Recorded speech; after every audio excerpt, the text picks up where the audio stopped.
நீங்க யாரு சார் அதை சொல்றதுக்கு? இப்ப கூட ஒண்ணும் பிரச்சனை இல்ல. நீங்க சமரசத்துக்கு வாங்க. நிதிய ஒதுக்குறதுக்கு நாங்க தயாரா இருக்கோம் அப்படின்னு சொன்னா, கழுத்தில் கத்தி வைத்துக் கொண்டு மிரட்டுகிற வேலையை அல்லவா நீங்கள் செய்கிறீர்கள். உங்களுடைய பணி அதுவா? நீங்கள் சொல்வதை ஏற்றுக்கொண்டால் தான் நாங்கள் நிதியை ஒதுக்குவோம் என்று சொல்வதற்கு உங்களுக்கு என்ன அதிகாரம் இருக்கிறது? நீங்கள் எப்படி நாடாளுமன்றத்தில் அதை சொல்ல முடியும்? நீங்கள் சொல்லியிருக்கிற வாதம் என்பது தவறு இல்லையா? ஒன்றிய அரசினுடைய பணி என்ன?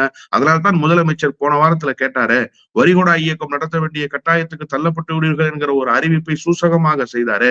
நீங்க எங்களுக்கு கொடுக்க வேண்டிய நிதியை கொடுக்கலன்னா, நாங்க ஏன் வரி கொடுக்கணும்னு கேட்டாரா இல்லையா?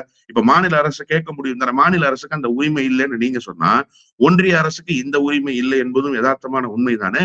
அப்ப நீங்க உரிமை இல்லாத ஒரு விவகாரத்தில் உங்களுக்கு தார்மீக கடமையை செய்ய வேண்டிய இடத்திலிருந்து நீங்கள் தவறி, இப்போது கூட நாங்கள் நிதியை கொடுப்பதற்கு தயாராக இருக்கிறோம். நாங்க சொல்றதை நீங்க கேளுங்கன்னா, நாங்க சொல்ற இருமொழி கொள்கையை நாங்க ஏத்துக்கிறதுக்கு, நாங்க சொல்றத நீங்க கேளுங்க.